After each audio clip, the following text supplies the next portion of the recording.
Halo semuanya, saya Dr. Raghavendra Kosgi, konsultan andrologi microsurgery, urolog dan spesialis kedokteran seksual dari Apollo Hospitals, Jubilee Hills, Hyderabad.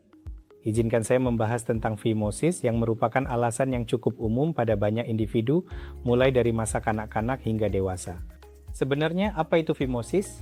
Fimosis adalah kondisi di mana pada kepala penis yang kita sebut sebagai glans penis. Kulit kulup biasanya dapat ditarik ke belakang dengan mudah. Jika Anda mengalami kesulitan dalam menarik kulup kembali ke kepala penis, yaitu glans, kita menyebutnya sebagai fimosis. Jadi pada dasarnya, ini adalah kesulitan dalam menarik kulit kulup atau kulit kepala penis kembali ke kepala penis. Jadi itulah yang disebut fimosis. Ada yang disebut fimosis fisiologis, artinya pada anak-anak karena adanya perlengketan. Fimosis fisiologis ini bisa terjadi hingga usia 4-5 tahun. Secara perlahan setelah itu, perlengketan ini akan terlepas dan kondisinya akan menjadi normal. Jika masih tetap ada, maka itu disebut sebagai fimosis patologis biasa. Jadi di mana kondisi ini sering terjadi? Fimosis ini cukup sering terjadi pada individu dengan diabetes, terutama di India yang dikenal sebagai ibu kota diabetes. Banyak pasien yang mengalami infeksi jamur yang kita sebut sebagai balanopostitis, yaitu infeksi pada kepala penis serta kulit preputium. Secara perlahan, hal itu akan menyebabkan kulup menjadi ketat. Jadi balanopostitis kronis adalah kondisi umum yang dapat menyebabkan fimosis. Pada beberapa individu, fimosis yang terjadi sejak masa kanak-kanak akan tetap seperti itu. Itu adalah fimosis bawaan, namun pada beberapa individu kondisi ini dapat berlanjut karena adanya cedera atau trauma yang menyebabkan fimosis. Ada juga kondisi lain yang disebut kondisi inflamasi kronis yang dikenal sebagai BXO, yaitu balanitis exerotica obliterans, yang juga dapat menyebabkan fimosis. Dan sangat jarang, beberapa cedera saat berhubungan seksual juga dapat menyebabkan masalah yang berujung pada fimosis. Jadi bagaimana cara kita mendiagnosis kasus fimosis? Sebenarnya tidak diperlukan pemeriksaan lanjutan. Dokter Anda akan memeriksa Anda. Pada pemeriksaan, jika terdapat kesulitan dalam menarik kulup ke belakang, itu sudah cukup untuk mendiagnosis fimosis. Ada berbagai tingkatan fimosis di mana pada tingkat ringan kulup masih bisa ditarik meskipun ada sedikit kesulitan dan akan membentuk cincin. Pada tingkat kedua, kulup bisa ditarik ke belakang namun hanya menutupi setengah bagian penis.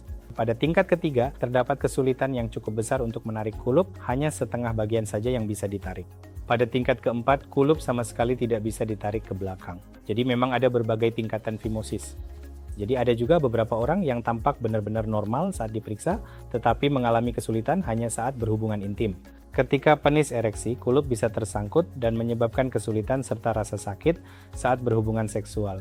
Pada individu seperti ini mungkin juga diperlukan penanganan atau pengobatan lebih lanjut. Lalu bagaimana cara kita menangani fimosis?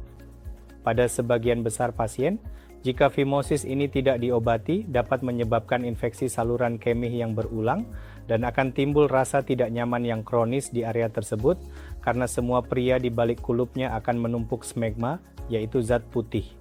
Biasanya mereka membersihkan diri sendiri jika smegma itu muncul kembali. Jika kulupnya terlalu ketat, mereka tidak bisa membersihkan smegma tersebut sehingga dapat menyebabkan infeksi dan sangat jarang kondisi peradangan kronis ini bisa berkembang menjadi kanker penis. Jadi kapanpun ada fimosis, jika sifatnya ringan, mungkin orang bisa mengabaikannya jika mereka merasa nyaman. Namun, pada sebagian besar pasien fimosis perlu dikoreksi. Jadi apa saja berbagai cara untuk mengoreksi fimosis? Sirkumsisi konvensional di mana kita dapat mengangkat sebagian kulup itu adalah teknik sleeve yang biasa kami sebut, dan kemajuan terbaru biasanya kita bisa melakukan sirkumsisi dengan stapler.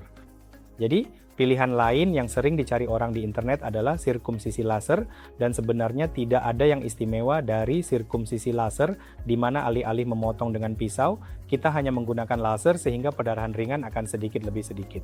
Kalau tidak, kita tetap harus menjahit. Jadi, jika membahas berbagai pilihan, baik itu teknik konvensional atau sleeve atau sirkumsisi laser maupun stapler, alasan kosmetik yang lebih baik dan pemulihan yang lebih cepat didapatkan dengan sirkumsisi stapler. Jadi sesuai kebutuhan pasien, kami menawarkan semua layanan tersebut. Mereka bisa memilih apapun yang mereka inginkan. Mungkin jika Anda mengalami masalah-masalah ini, Anda bisa mengunjungi androlog atau urolog. Terima kasih.